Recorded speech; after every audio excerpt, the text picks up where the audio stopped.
અહીંયા 500 ગ્રામ જેટલી દૂધી લીધેલી છે. તો એને પહેલેથી જ મેં પ્રોપર ધોઈ લીધેલી છે અને એકવાર લૂછી લેવાની. દૂધીને આપણે ખમણવાની છે, એટલે પછી નથી ધોવાની, નહીં તો બહુ જ પાણી છૂટશે. તો આ રીતે દૂધીને પહેલાં જ હંમેશા ધોઈ લેવાની જ્યારે પણ હલવો બનાવવો હોય ને ત્યારે. અને દૂધીની કઈ રીતે ચોઈસ કરવી, તો આ રીતે થોડી એકદમ જાડી પણ નહીં, પતલી નહીં, એવી મીડિયમ દૂધી લેવાની અને થોડી લાંબી અને ગ્રીન જેવી હોય ને એવી લેશો ને, અને કૂણી એમ, એટલે તમારો દૂધીનો હલવો એકદમ પરફેક્ટ બનશે અને અંદર બી પણ ઓછા હશે. તો આ એકદમ કૂણી છે એટલે આમાં બી છે જ નહીં. તો એ રીતની બી વગરની જ તમારે દૂધી લેવાની રહેશે. તો આ એને ઉપરથી પહેલાં છાલ ઉતારી લઈએ અને એને આપણે ખમણવાની છે. તો તમે જોઈ શકો છો એકદમ સરસ ને આમ કહેવાય ને અંદર જરા પણ બી નથી એવી દૂધી કૂણી આપણે લીધી છે. તો આપણે 500 ગ્રામ જેટલી દૂધી છે, તો એની સામે આપણે 1 કપ દૂધમાં જ આપણે બનાવશું હલવો. તો કોઈ પણ જાતના મિલ્ક પાવડર પણ નહીં અને સાથે માવો પણ નહીં, તો પણ એકદમ સરસ મજાનો દાણેદાર હલવો બનશે. તો કઈ રીતે એ જોઈ લઈએ. તો એના માટે અહીંયા સૌથી પહેલાં તો આપણે દૂધીને આપણે છાલ કાઢી આ રીતે ખમણવાની છે, એટલે કે છીણવાની છે. તો હંમેશા મોટી જે ખમણી હોય ને, મોટો ભાગ આવે ગોળ, એ જ ખમણી લેવાની. એટલે બહાર જેવું તમને આમ આખો જે દાણો દેખાય ને, મતલબ આજે આપણે ખમણી આખું છીણ દેખાવું જોઈએ, એવી રીતનો હલવો બનવો જોઈએ. બહાર હંમેશા એવી રીતે જ હોય છે. તો આપણે ઘણીવાર એવું થતું હોય કે એકદમ આમ મેશ થઈ જતો હોય છે હલવો, તો એ મજા નહીં આવે જોવાની.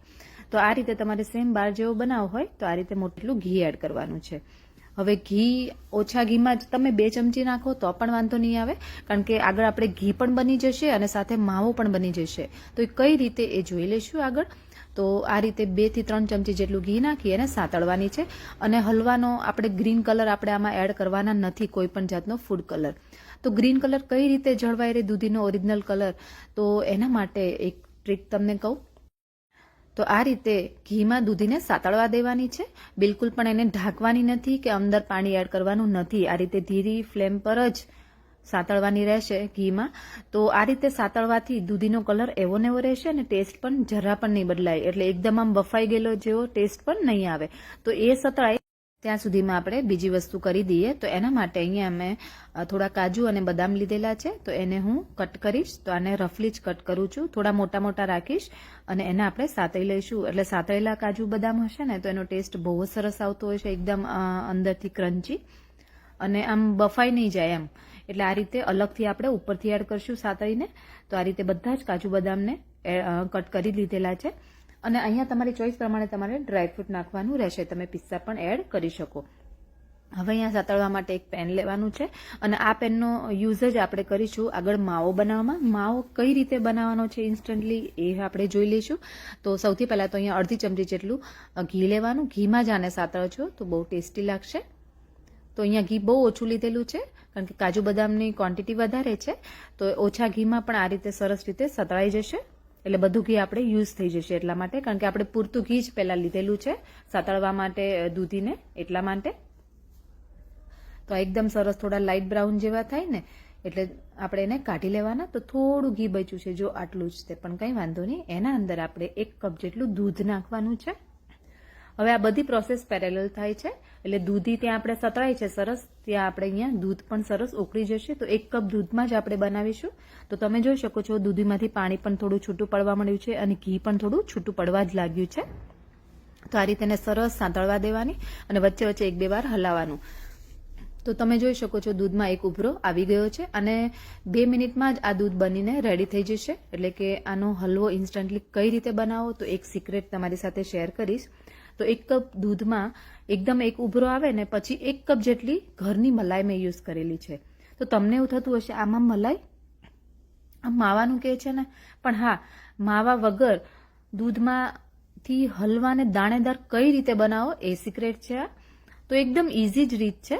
તો કોઈ પણ જાતની ઝંઝટ વગર 1 કપ દૂધની અંદર આપણે 1 કપ જેટલી મલાઈ એડ કરી દેવાની. એક ઉભરો આવે પછી એડ કરજો, પહેલાથી નહીં કરી દેતા. તો આ રીતે એક ઉભરો આવી ગયો છે એટલે આપણે 1 કપ જેટલી મલાઈ નાખી એને પ્રોપર હલાવી દઈએ.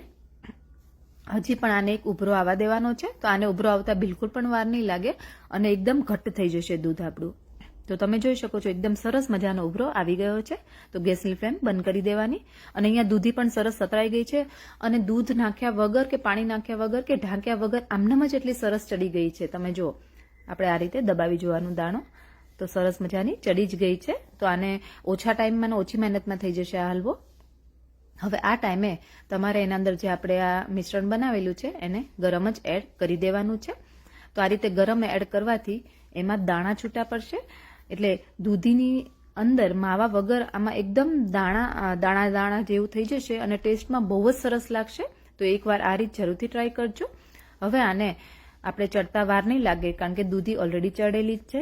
હવે જ્યાં સુધી તમારે આ દૂધ ના બળી જાય, કારણ કે આપણે દૂધ તો ઓછું જ નાખ્યું છે. જો તમે વધારે દૂધ નાખશો ને 500 ગ્રામ કે લીટર, તો બહુ વાર લાગતી હોય છે. દાણેદાર તો હલવો થશે જ, પણ ચડતા બહુ વાર લાગે છે. એટલે આપણે ઓછા ટાઈમમાં કરવું હોય તો તમારે આ રીતે કરવાનું રહેશે. અને તમે જોઈ શકો છો દૂધ આપણે થોડું બળવા જ લાગ્યું છે. તો અહીંયા ગેસની ફ્લેમ મેં મીડિયમ ટુ લો જ રાખેલી છે. થોડી વાર મીડિયમ કરું, બાકી લો ફ્લેમ પર જ કર્યું છે. એટલે નીચે ચોંટશે પણ નહીં અને ટેસ્ટ ને સુગંધ પણ સરસ આવશે અને ફટાફટ થઈ પણ જશે. તો તમે જોઈ શકો છો હલવો ધીરે ધીરે ચડવા જ લાગ્યો છે. એટલે કે ઘી થોડું છૂટું પડે છે. હજી આમાં દૂધનો ભાગ છે, તો એકદમ બળી જાય પછી એના અંદર ખાંડ એડ કરશું. તો દૂધનો ભાગ બળી ગયો છે, તો એના અંદર અહીંયા મેં 1/2 કપ એટલે 3/4 કપ જેટલી ખાંડ એડ કરું છું. અહીંયા તમે અડધો કપ પણ લઈ શકો કે 3/4 કપ પણ લઈ શકો, એ તમારા પર છે કેવો ટેસ્ટ તમને ફાવે છે. પણ મને તો હલવો અમારા ઘરમાં તો બધાને ગળ્યો જ જોઈએ છે, એટલે 3/4 કપ મેં અંદર ખાંડ એડ કરી છે. હવે આ ખાંડને તમારે હલાવતા જ રહેવાનું છે સતત, નહીં તો થોડો ચોંટવાની બીક રહે છે. ને જાડા તળિયાવાળું વાસણ હશે તો બહુ વાંધો તો નહીં આવે, પણ વચ્ચે વચ્ચે આ રીતે તમે હલાવી લેજો. અને એમ કહેવાય ને થોડી વારે તમારે હલાવતું જ રહેવાનું રહેશે, આમનામ નહીં રાખતા. તો અત્યારે જો એકદમ ઘટ થતો ફરી ઢીલો થઈ ગયો ખાંડ નાખી, એટલે તમને એવું થતું હશે ફરી ઢીલો, પણ કંઈ વાંધો નહીં. આ ખાંડ ઓગળશે એટલે ઢીલો થશે જ, પણ હવે ઓરિજિનલ હલવાનો કલર આવા જ લાગશે. જો તમે ફૂડ કલર એડ કરવા માંગતા હોય ગ્રીન કલર, તો આ ટાઈમે તમે થોડો ચપટી એડ કરી શકો છો. હું અત્યારે આમાં ફૂડ કલર યુઝ નથી કરતી. હું હંમેશા આમનામ જ બધી વસ્તુ બનાવતી હોઉં છું, કોઈ પણ જાતના કલર વગર. એટલે હું આમાં એડ નહીં કરું, કારણ કે મને આમનામ એનો ઓરિજિનલ ટેસ્ટ અને કલર જ ગમે છે. તો અહીંયા ખાંડ પણ થોડી જો હવે ધીરે ધીરે ઘટ્ટ થવા મળશે. ખાંડ બધી જ ઓગળી ગઈ છે, એટલે એકદમ લિક્વિડ જેવું થઈ ગયું હતું. હવે ધીરે ધીરે આ ઘટ્ટ થવા લાગશે.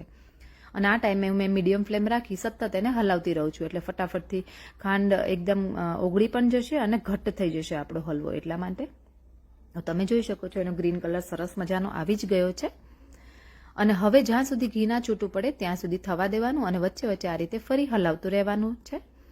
અને તમે જોઈ શકો છો નાના દાણા તમને દેખાશે, એ આપણા હલવાના દાણેદાર એટલે કે માવા વગર દાણેદાર હલવો બનીને રેડી થઈ ગયો છે. જો હું એકવાર દેખાડી દઉં તમને. જો તમને દેખાય છે કણી આ મોઢામાં આવશે ને તો બહુ જ મજા આવતી હોય છે, એકદમ ટેસ્ટી લાગશે. જો તમે જોઈ શકો છો સરસ મજાનો હલવો બનીને રેડી થઈ ગયો છે. તો હવે જે આપણે ડ્રાયફ્રૂટ સાતળીને રાખેલા હતા રોસ્ટ કરીને, એને આપણે આના અંદર એડ કરી દઈએ. આ રીતે ડ્રાયફ્રૂટ તમારી ચોઈસ પ્રમાણે તમારે નાખવાના રહેશે. તમે સાતળો નહીં અને આમનામ પણ એડ કરી શકો, પણ સાતળેલા હશે તો વધારે સરસ લાગે છે.